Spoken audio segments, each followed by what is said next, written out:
going, everybody? Welcome back to another episode of the Daily Dish podcast. Like always, I'm Brett Schwellmeyer, and I'll be your host, and I'll have my co-hosts introduce themselves. What's up, guys? Assistant Sports Editor Pavel Markovic. Hi, I'm Katie Schaefer, sports reporter. And I'm Ford Griffith, sports reporter. Well, it's been a couple weeks since we've had another one of these episodes, so we'll dive right in like we always do. We'll start on the men's side. We've got 4 games to go over there. Then we'll throw it over to the women's side. We've got 3 games over there. And we've got a lot of win streaks to go over, too. Iowa State, the men's side, they obviously had that 3-game skid that they had, but they since bounced back. They had some, I would say, lesser opponents than the ones that they had in that losing streak. They caught Kansas State at a bad time.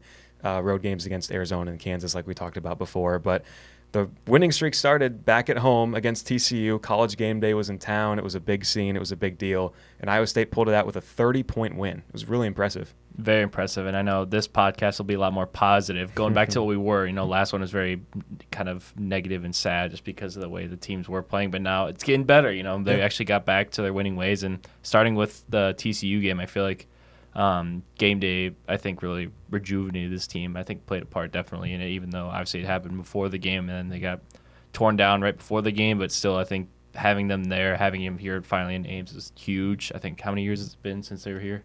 10 years. 10 years, yeah, Yep. A decade. So, but yeah, starting with this TCU game, really dominant from the start. TCU couldn't get anything going. I mean, they didn't even have a leading scorer reach double-digit points. Like their highest guy had 9 points. So.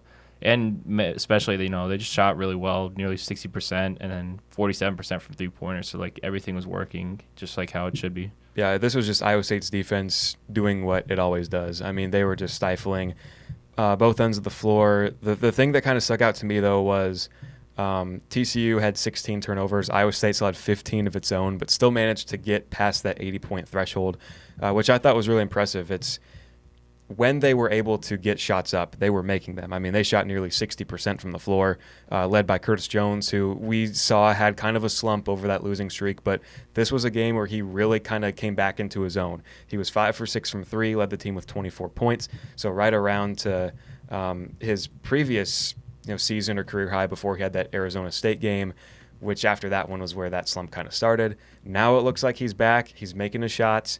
Definitely a good bounce-back performance from him, I would say. Oh, yeah, and I know he talked about, they had these kind of weak breaks in the season, but after that Kansas game, having to play that Monday night and then not playing until Saturday morning kind of really helped, not just Curtis, but I think this whole team kind of, get their focus back together, kind of get things back intertwined to, okay, we coming off our 3rd straight loss, tough environment at Kansas, but then finally getting to play, I know they don't take any team lightly, but still TCU is the greatest team in the Big 12, so. But it was really nice to see, be able to be at home, too, especially with the last big game being at home was the loss to Kansas State. So, yeah, I mean, Curtis Jones really stepped up with 24 points, and he looked like just how he usually did off the bench, looking like that spark, TJ said, the 6th starter. So, yeah, it was good. I think the other big part of it, too, was Milan Momcilovic came back for this game. 4 for 7 from 3 for him. A lot of his scoring came in the second half. It was really him and Jones that kind of led the way in this one. And it was nice to see, I would say, that Momcilovic came back for this one. He found his way into the starting 5 for this one. I was wondering if he would start or if he wouldn't. But like we saw when he had played in games past, he's that starter, and it worked. And it felt like this was Iowa State before he got injured. They were just, lights out all night long. Yeah, and obviously, like you said, Momcilovic's spacing and his shooting in general, just being able to, really change this outlook of the team. Because I know we talked today, which is Thursday, about we asked Tame and Lipsy about what the team was looking like trying to get offensive going on the offensive side of the ball. And, they said they were really just trying to force shots up and do other things. But now with Milan back, having that spacing and his outside shooting ability, it's really, helped them out, tremendously. And then obviously having Curtis off the bench where he's used to, not being able to start. I know he did play well while he started, but also had some bumps in between. But, I think it just overall worked really well. This is, the team we were waiting to see come back, and luckily with Milan's return that it did in a good fashion with a 30-point win. Yep. Other guys who had some good days, Deshaun Jackson, 14 points, Joshua Jefferson, another double-double with 13 points, 10 rebounds.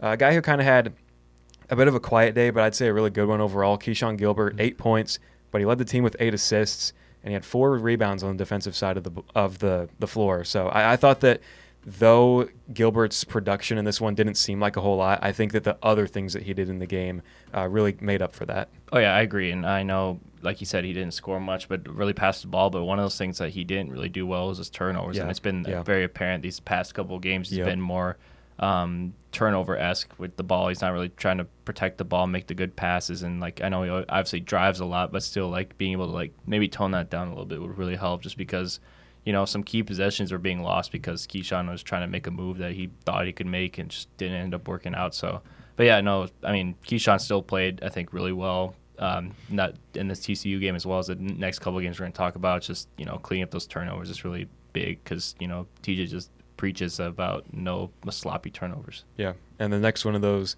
games that we're going to talk about, going right into that one, UCF on the road. A good win for Iowa State, I thought, in this one. The first half was pretty close, but the second half it felt like Iowa State took over a little bit.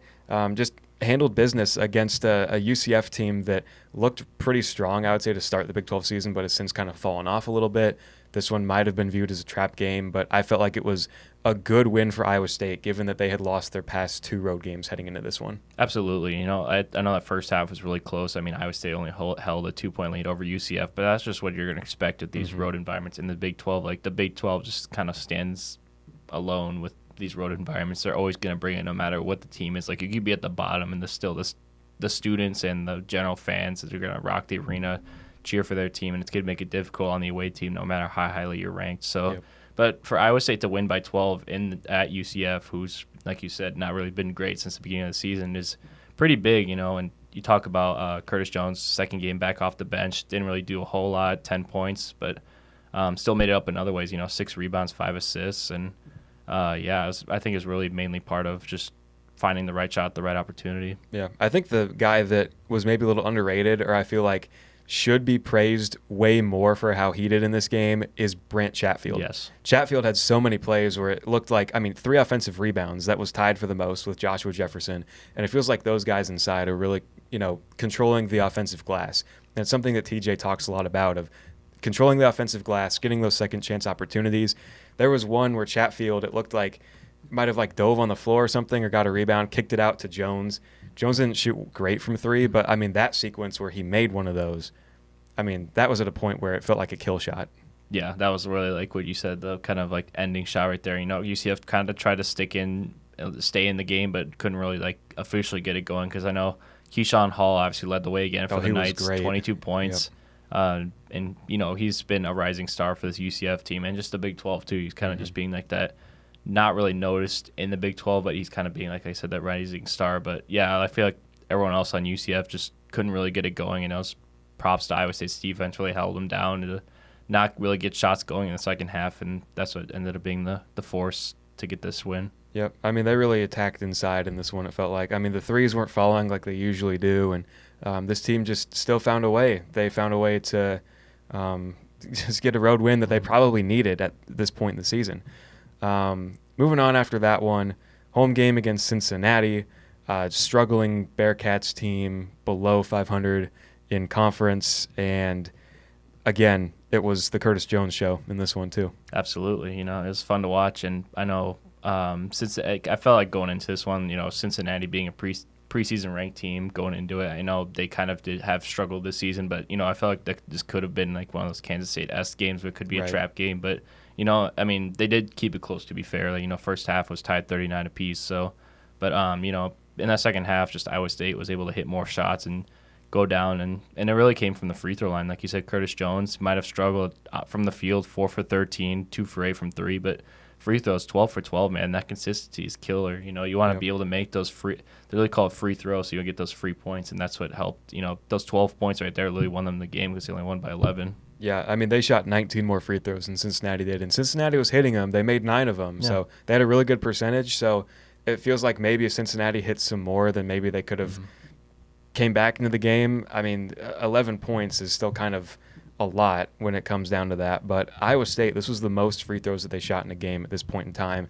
And the fact that they made 26, it was also their highest percentage of made free throws. So when you have that type of volume and you're making the shots too, the free throws alone, like you're saying in this game, that is why Iowa State won this one. Yeah, and you see even the first half, they only took 9 free throws for Iowa State, and they made Yep. all 9. So that's Yep. what you want to see, and that's what you want to kind of preach because, like I said, they're free points at the line. You don't want to be able to miss those and keep possessions because you're missing 1, maybe 2 points a game just from missing free throws. So, but yeah, they did a really good job from the line, obviously doing that, and then I feel like also limiting Cincinnati's bench to a total of 8 points. Like Dan Skillings Jr. Usually averages around the double-digit mark, like 10 points per game. Only allowed to 1 point in 15 minutes. So, thought that was a really phenomenal job to really be able to force him to get points mainly from the starters. And obviously, Jizzle James was the one to do that for Cincinnati. I think he tied his career high with 25. Mm-hmm. I feel like another thing that kept Cincinnati in this game, though, was the amount of turnovers that Iowa State had. And I know that you mentioned it a couple games ago. Keyshawn Gilbert, kind of one of the main culprits of that. He had 5 again in this one, but other guys really turned it over a lot too. Joshua Jefferson did it 4 times. Taman turned it over 3 times. Curtis turned it over 3 times. So, and it just felt like a lot of just bad passes or just passes that they probably should have thought twice about.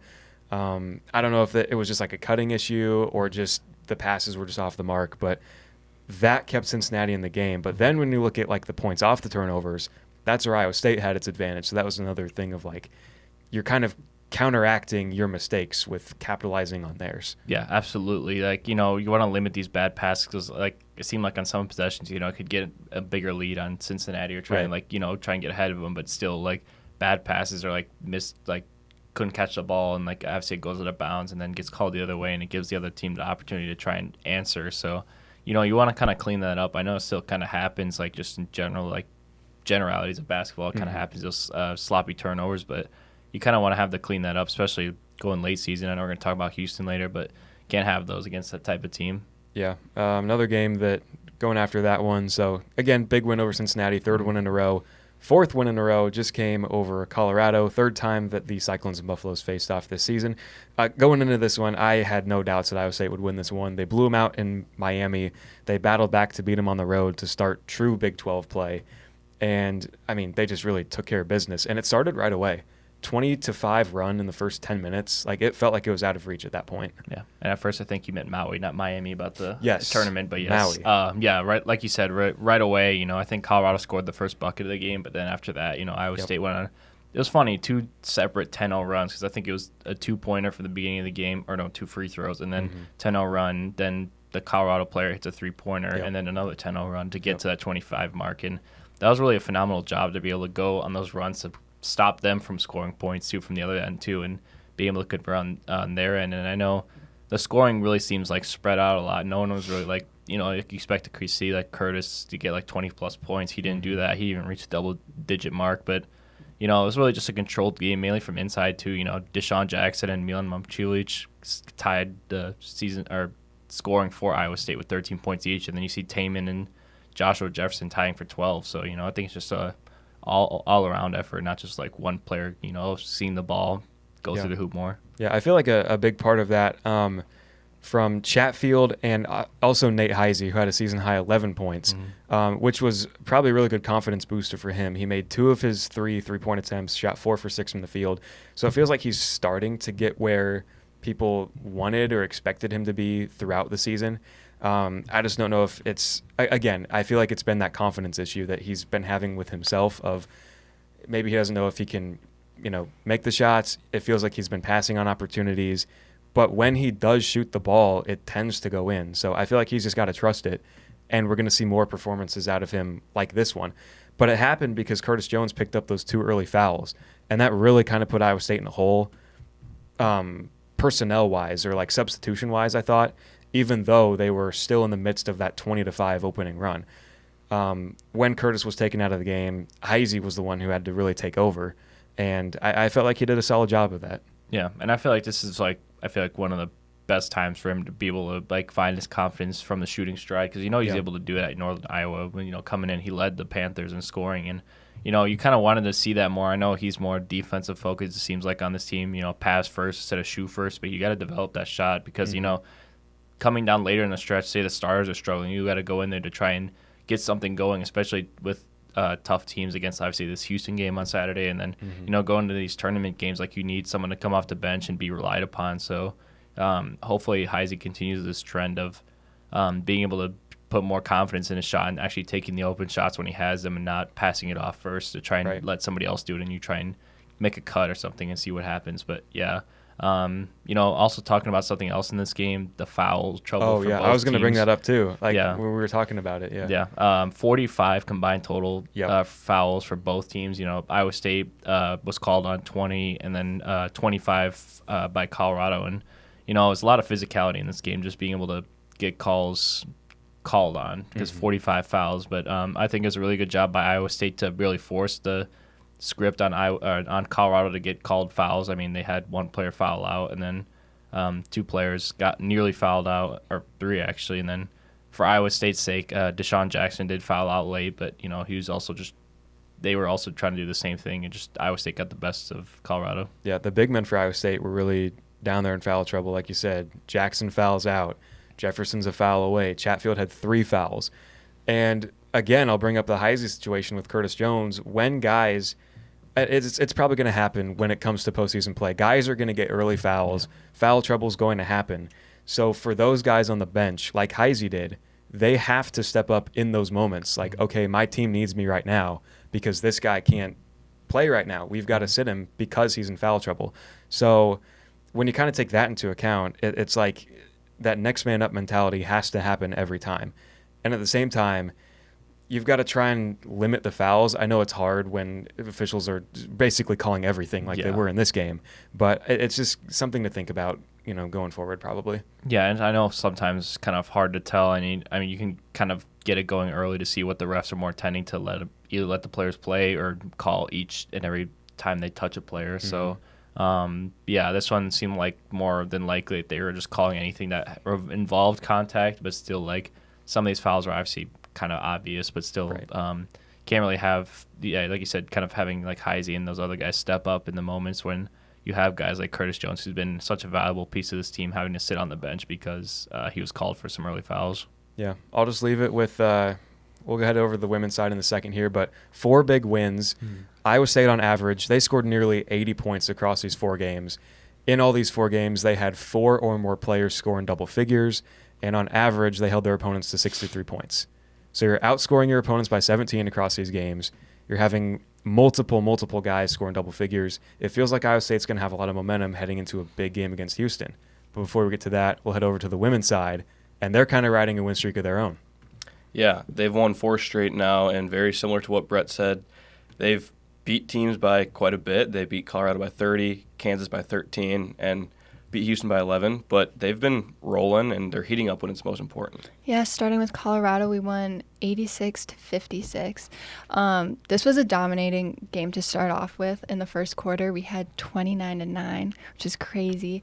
And I think a big part of that was the fact that Kelsey Jones was in the starting lineup. Yeah, and Coach Fennelly's been talking about Kelsey so much recently, talking so highly about her. I mean, the way that she plays, like, from the opening tip, they've talked about how they've had some slow starts, but she doesn't know what a slow start means. She's always playing hard, always playing fast, and that's something that they've been missing, I feel like, the whole season. No, I completely agree. And the fact that this was one of, like, her slower games out of the 4. Like, she made only 1 3-pointer, 2 overall in field goal range, 2 offensive rebounds. So the fact that this was one of her slow games really just kind of shows what a great player she is. Yeah, only 5 points in this game for her, but 6 rebounds, 4 assists. I mean, she's impacting the game in more ways than one.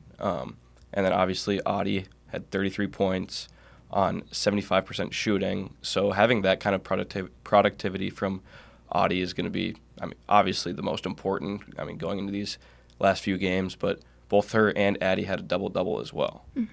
And looking back at the TCU game when Audie and Addie both had a combined total of 60 points and there wasn't a lot of ball distribution and points being made. And then we had Audie, Addie, Ariana, Emily, Kelsey all have points, all from the starting lineup. So that was really great to see. Yeah, I was going to bring up the same thing, how just last time we were here, we were talking about how there's only 2 players scoring, Audie and Addie, and then all three of these games that we're going to talk about, there's 3 or 4 players in every game that are in double figures. So they're getting that offense from other people, which is so good to see for them. I mean, it's going to be so helpful when Audie or Addie has an off game, and then Kelsey, Emily, Ariana, Sydney, somebody can put up 10, 15 points on any given night. So super important that they continue to do that. Yeah. Also, when Audie is always the main target, Mm-hmm. that's nice to have availability around the perimeter. Yeah, that's something that Coach Fennelly always talks about, is how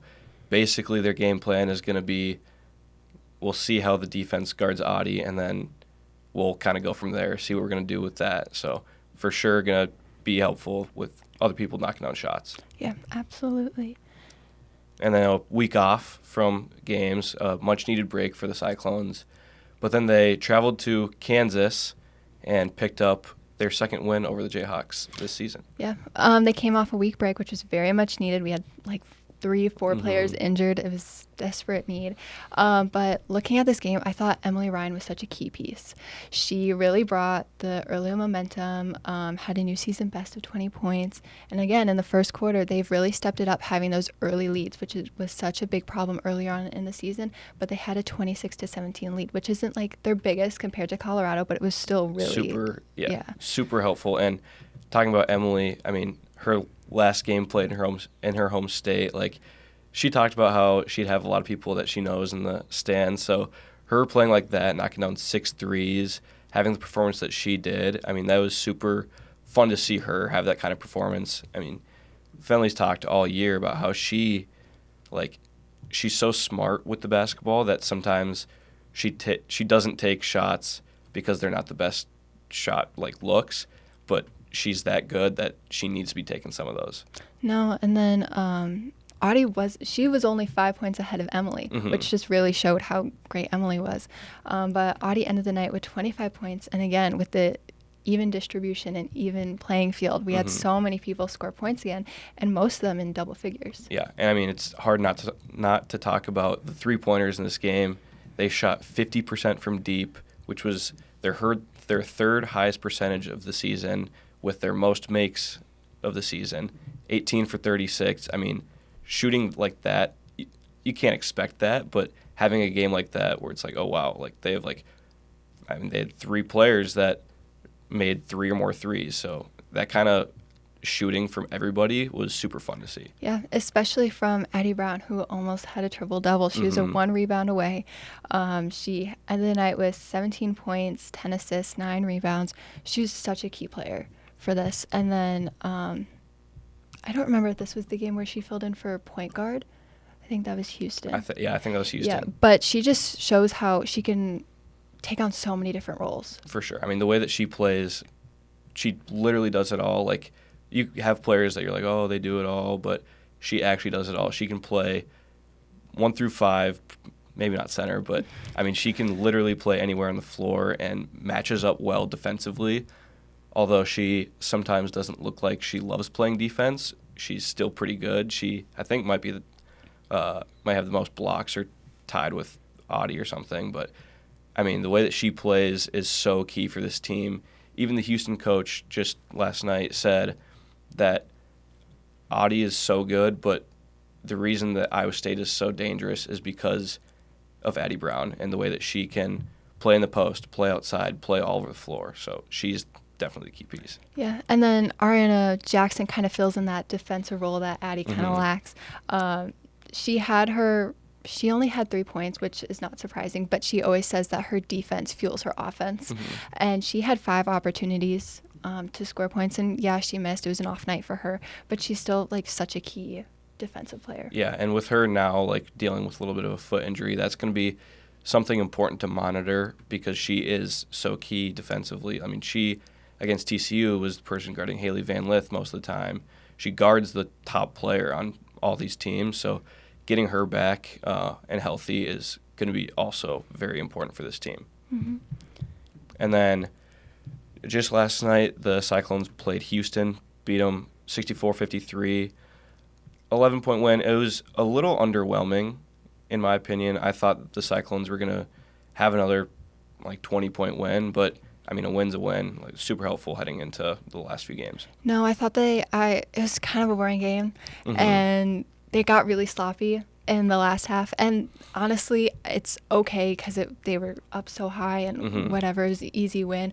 But you have to follow through. And Fenley always mentions, like, you have to finish. Like, that's one of their main goals. And I feel like they didn't really. Right. Yeah, I completely agree. I think if they didn't have Kelsey Jones in this game, it would have been a little bit of a different story. I think they still would have won, but, I mean, the way that she played at the start was, like, I think helpful, just getting everybody else just a little bit of a boost, because she was 4 for 4 to start the game with 3 threes, and it was just a great first quarter for her. I mean, great game overall, but the way that she got it started was, I think, what helped them build this lead. Yeah, she was 100% in the first half.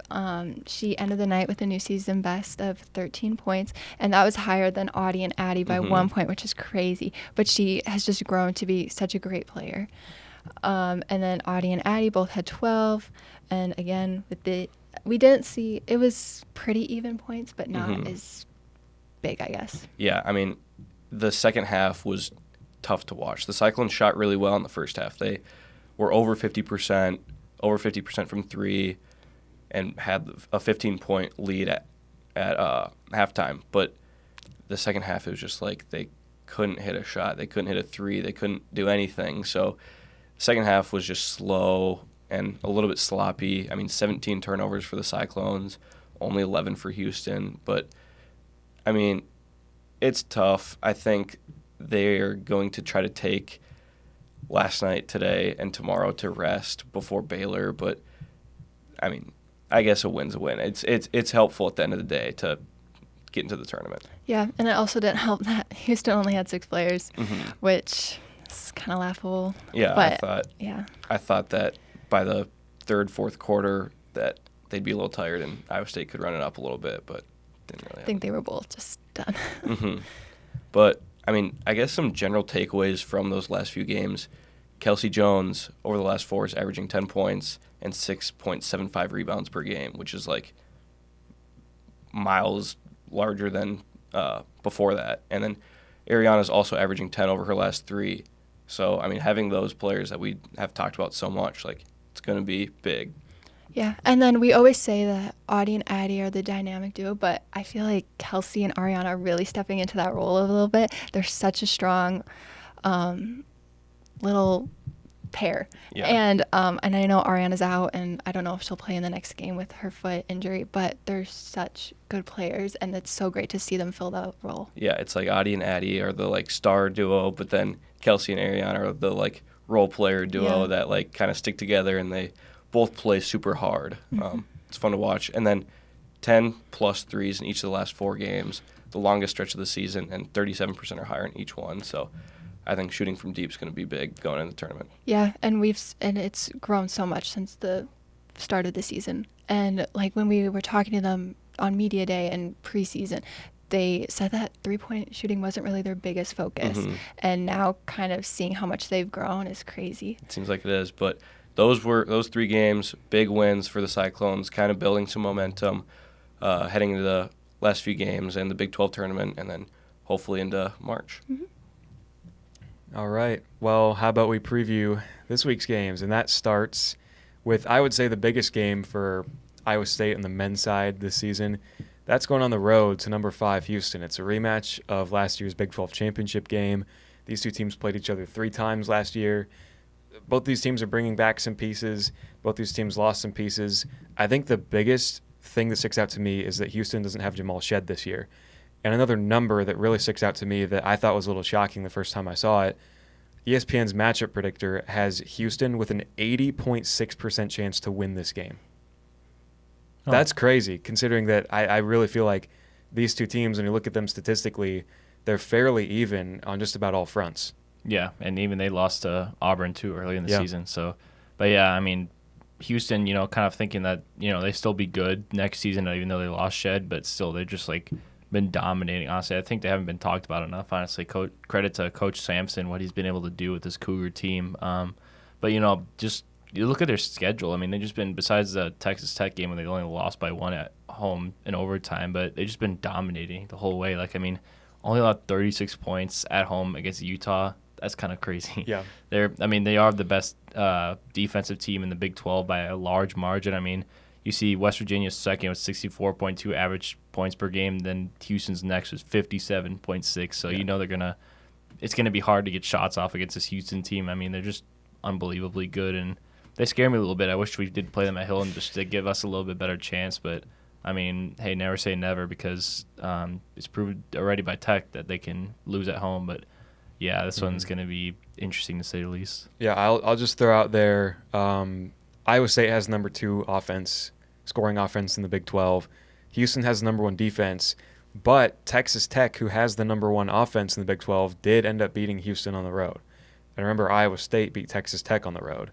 So, maybe a little thing to boost the Cyclones' confidence. But, I mean, going into this game, team field goal percentage, Iowa State's on top. That's an offensive category. Opponent field goal percentage, Houston's on top, defensive category. So it feels like Iowa State, with this now elite offense that they have, is going to take on this juggernaut of a Houston defense that's ranked 3rd in KenPom, which, I'm not going to, rankings don't mean a whole lot, but I would prefer the KenPom rankings over the AP poll. That's what I look at more. I feel like that's more accurate. But understandable. Again, like with what you're saying of how Houston is, allowing like teams like Utah to score 36 points, that just goes back to kind of, I think, how they play defense. And we know that last year they were the number 1 defense in the country. This year they're down to number 3, probably because Shed's gone, but still, very respectable nonetheless. Top 3 defense in the country, still one of the most scary in the country. But their on-ball pressure is elite. When guards try and drive inside, there's always a guy to trap. That's the guy who's always going to, poke his hands in there, get steals, and that's how Houston has nearly 8 steals per game. Their trap defense, their help defense, it's all elite, and all of that leads to points off of turnovers. It just leads to frazzling the other team, and that's why Houston is 14-1 in the Big 12. And it's crazy that a team like them from the American Athletic Conference has gone into a conference like the Big 12 and has been so dominant. I think that's really impressive. Houston, I mean, they're definitely on track to probably be regular season champs once again in the Big 12. Houston does not have a problem. So, but yeah, this is just really amazing to see. Like I said, credit to that program for being able to, they're just kind of sitting in the American, just waiting to get to a bigger program, because they kind of had to play with the likes of UCF, Cincinnati, and just other teams like Tulane and stuff. So, but yeah, they made the jump. It's been working really well despite even some obvious departures that come and go. They get some guys, they lose some guys, but they're still able to make it work. And they just came back from Arizona trip and took down Arizona State by 15, and then barely pulled out a win against Arizona, which seemed like kind of what Iowa State was going to do until the half-court heave from God happened. So, but yeah, I mean, I don't know what to say. I mean, Houston's just a really good team. I hope that, if we do want to make it far in the Big 12 tournament, we're going to probably see Houston again like we did last year, but I doubt we beat them by, 28? It was a lot. Yeah, it was definitely a lot. Definitely a lot, yeah. Definitely did not expect that to happen. But I feel like the main guys you're going to have to watch out for, LJ Cryer, obviously their leading scorer, 14.5 points per game. So Taman's probably going to be lined up with him. Again, Iowa State's best defender. The one thing that I'm going to watch out for Taman, and I know that we were talking about this a lot last game, Taman is 2 steals away from the all-time record at Iowa State, and he's averaging 2.1 steals per game. So odds are Taman Lipsey is going to break that record against Houston. Yeah. Either there or the next game we'll talk about is at Oklahoma State. Yeah. So either one has to happen, and I know when we do host, I think it's Arizona next on the schedule, our next home game, he's going to get probably a big applause because, they just did it for Nate Heisey's 1,000 points in his career, and he's definitely going to get it because it's an Iowa State record, not just a personal milestone. Right. This is an Iowa State record. So, but yeah, I'm assuming he's going to get it in this game just because, everything just doesn't go to plan for Houston. What I find very crazy is just like they only averaged 9 turnovers a game, which is very scary to see because they're very clean with the basketball. They don't make those stupid passes like Iowa State does at times. So they're just like an overall juggernaut, honestly. You've seen it. Obviously, they can play anyone. They've beaten most teams. So it's just going to be really like a mountain to climb for Iowa State to have a chance in this game. Yep. I feel like it's going to be a clash of titans when Iowa State's offense takes on Houston's defense. And it's still going to be a clash of a really good offense and a really good defense when Houston's offense hits the floor. They don't shoot it a lot, but when they do, they're efficient. And when they shoot from three, they're really efficient. I think they're the best team when it comes to three-point shooting in the Big 12. And we've seen in, years past, when Iowa State takes on a team that can shoot from three, they tend to lose games. So if Houston can hit from three, force Iowa State into some unlucky turnovers, which we know that they've been doing the past couple games, yet still winning, it feels like if everything goes right for Houston in those categories that Iowa State stumbles on, if they can exploit those, Houston's going to walk away with a win in this one. Yeah, and that's why I feel like it's kind of expected going into this one, like you said. Plus, being at home, Houston's crowd does tend to cause some other teams some trouble because they're gonna obviously build momentum in this game, just be able to how they play. Like you said, the 3-pointers, excellent at being able to force turnovers, excellent at, and they're just excellent in almost every category. So it's really just like I said, a mountain to climb. But I mean, even if Iowa State does somehow limit the turnovers, can get shots going, can force them to make some dumb shots, and be able to just eke out a win, because I don't think it's going to be a big win. If Iowa State does win, it's going to be a shocker. Like something's crazy going to happen, like an asteroid's going to cross the sky at that point if we see like Iowa State win by 20 at Houston. Yeah. But yeah, like if it does happen, this would be huge implications, not just for this game, but for the rest of the season for Iowa State. Like say they're kind of hovering around a 2 seed, 3 seed in the tournament. Like you'd say if you get this win, they're probably securely going to be in a 2 seed unless they go out to the Big 12 championship game and win that game, probably against Houston again. They could probably get that 1 seed, which they did have before they lost to Milan. So it's still there. And obviously, I don't know if they're going to touch Houston in the current Big 12 standings because they are 14-1 in the conference. I don't see Houston losing 3 more games. I just don't see that happening. And the rest of their schedule is not like really a gauntlet anyways. Plus, they're a really good team. I don't think even if they lose to Iowa State, I don't think maybe at Tech, because Tech beat them once before, and I know at Tech is also very hard to do because we've seen it before, but. I doubt we do pass Houston if we do win in the Big 12 regular season standings, but going into the conference tournament again, seeing Houston again would be huge, knowing that we faced them already, we know what they're like, and then obviously just in general for preparing for the NCAA tournament. Yeah, I feel like this is a matchup that I really would have liked to see twice in the regular season. Yeah, I wish it came to Hilton. Going into Houston, going to Ames, I feel like these two are the cream of the crop of the Big 12. Texas Tech is right there too. Don't get me wrong. Yeah. I feel like it's one of those 3 teams to win this league. Yeah. But yeah, a really exciting matchup. I can't wait for this one. It's going to be a lot of fun to watch. Oh yeah, 100%. It'll be 1 p.m. Yeah, 1 p.m. on ESPN on Saturday. Yeah, they got game day coming there too, which is interesting. Yeah. Yep. Obviously, was Jay Williams pulled off his shirt to see the Cyclones jersey. I'd probably do Houston. Probably do, yeah. Just to rile up the crowd. He always does that. But it's going to be interesting. Game day, rightfully so, should be in Houston for this matchup. Yep. Then after that, Iowa State will stay on the road. They'll travel to Stillwater, Oklahoma to take on the Oklahoma State Cowboys. 13-13 right now, 5-10 in the Big 12. Iowa State is favored to win in this one, 87.2% chance to win. Oklahoma State gets outscored on average. They average 73 points per game. Opponents average 76 points per game. Iowa State scores 15 more points than their opponents do on average. So it feels like Iowa State should probably walk away with a win in this one, especially if they're angry after possibly losing to Houston.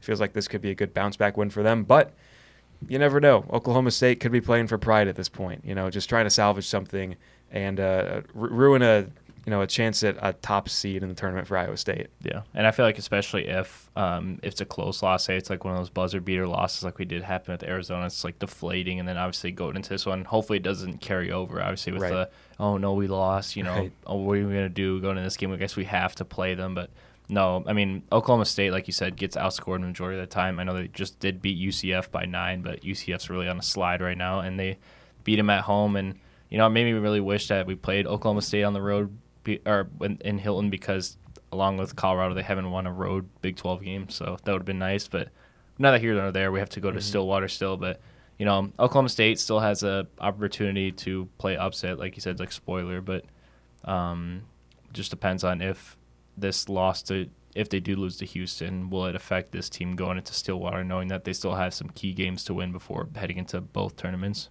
Right. I feel like Iowa State should be okay. Distribute the ball around.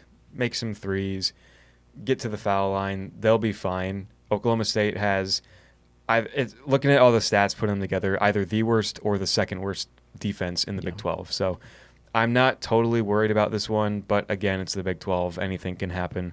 Like Kansas State, for example. I mean, they were near the bottom. They found something, and they're running with it, and they've got a lot of momentum right now. So, teams can get streaky in the Big 12, and it would be a little concerning if, for Iowa State's sake, if Oklahoma State starts to catch fire starting with this game. That'd be a little scary. Yeah, and I feel like it's one of those, like, when Iowa State did go play UCF, kind of more of the bottom tier. Yeah. But I still think it'll be close. I mean, Oklahoma State's 10-3 overall at home, 5-3 in the Big 12. So, I mean, and we've seen they can kind of get rowdy at times, their fans and stuff. So I do expect it to be, like, closer than usual. I don't think it's going to be, like, one of those, like, comfortable 20-plus point wins, Mm-hmm. But, yeah, like you said, I hope like they can just get it going, realizing that, okay, like, whatever happens in Houston, either build off the potential win or bouncing back from that potential loss, because the next two games at home are going to be very difficult despite it being at home. Yeah, it'll be a tough road stretch again, that's for sure. Houston's going to be a really tough game, possible trap game against Oklahoma State, so we'll just have to wait and see. And so back over to the women's side, what do we have on tap for the women's team? Yeah, they got red-hot Baylor starting on Saturday. They're 23-5 overall, and they've won their last 7. Yeah, looking back at it, we have won our last 4 games against them. But they've always been super close. Mm-hmm. So I'm not super sure. Honestly, they're not the best offensively.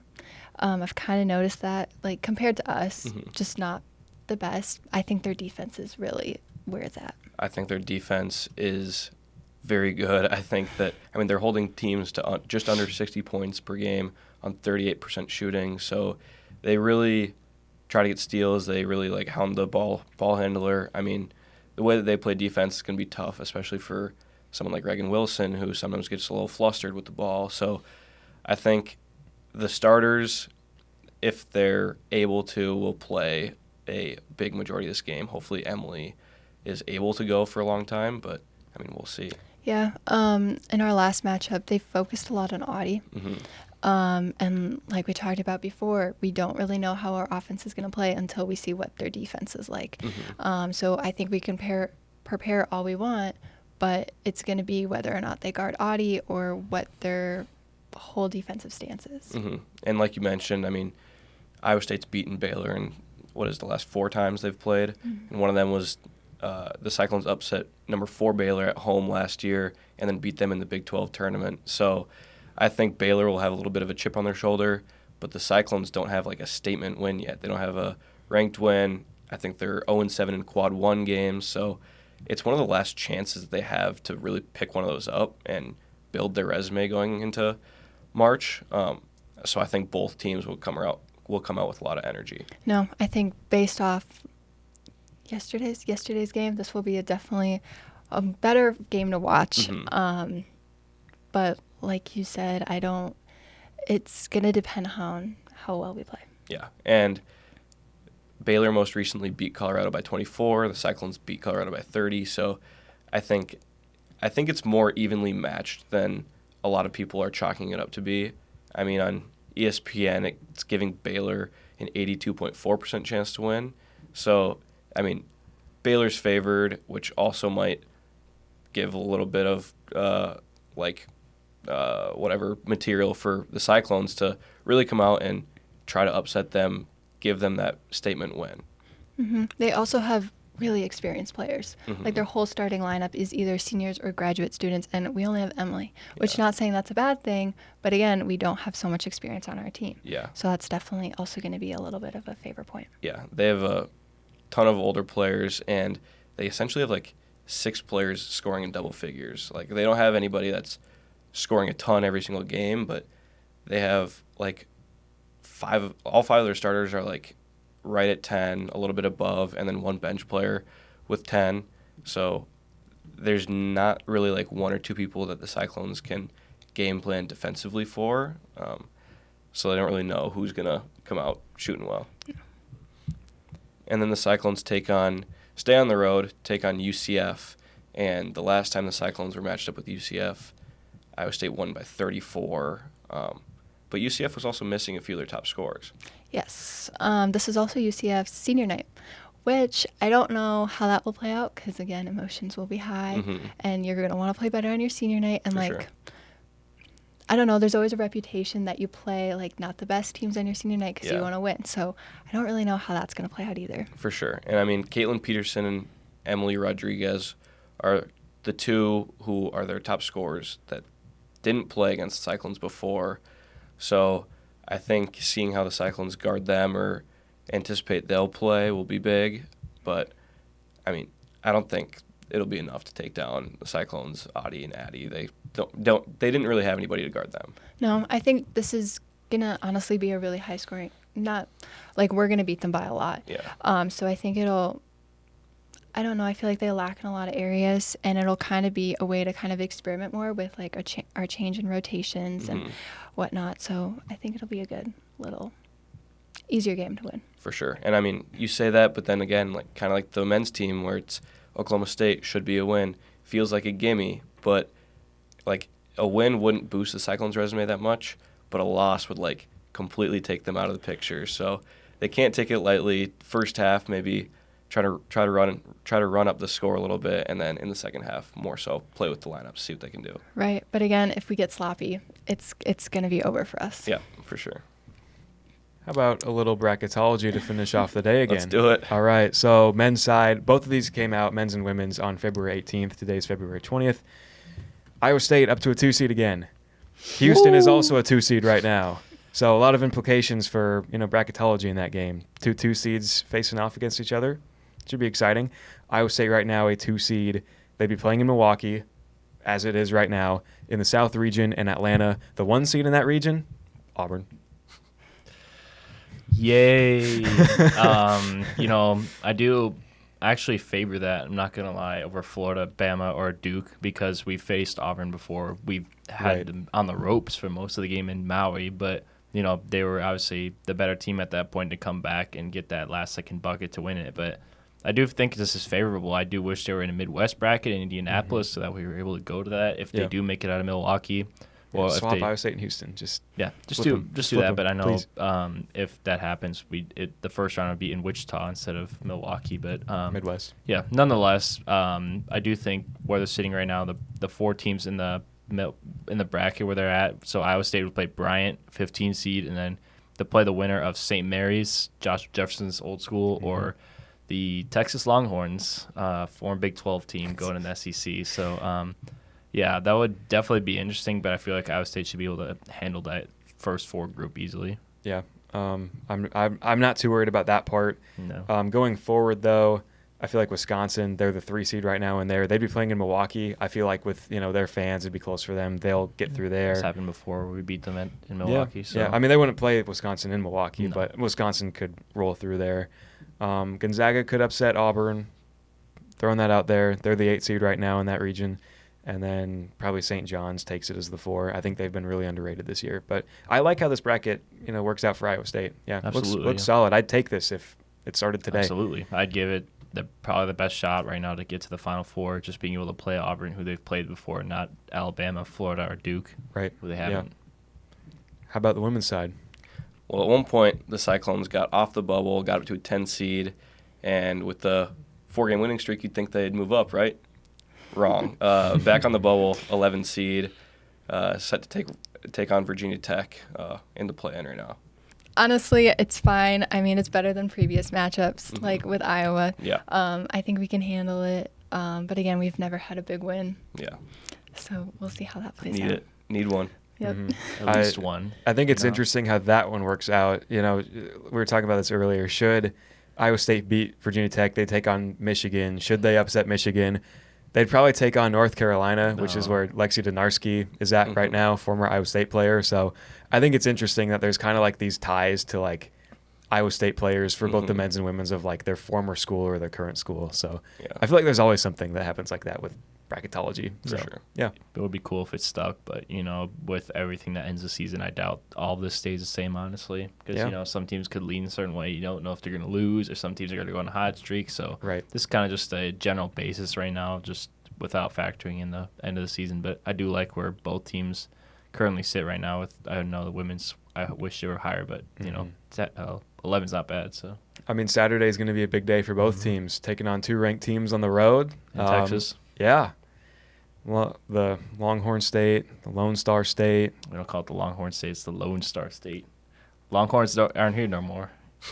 Whatever, One more time man. for the fans. Whatever. All right. Well, we'll have it for you on the next pod after those games happen. Hopefully, Ohio State wins, but you never know. We'll see. Thank you guys so much for watching. Like, subscribe, and we'll see you next time.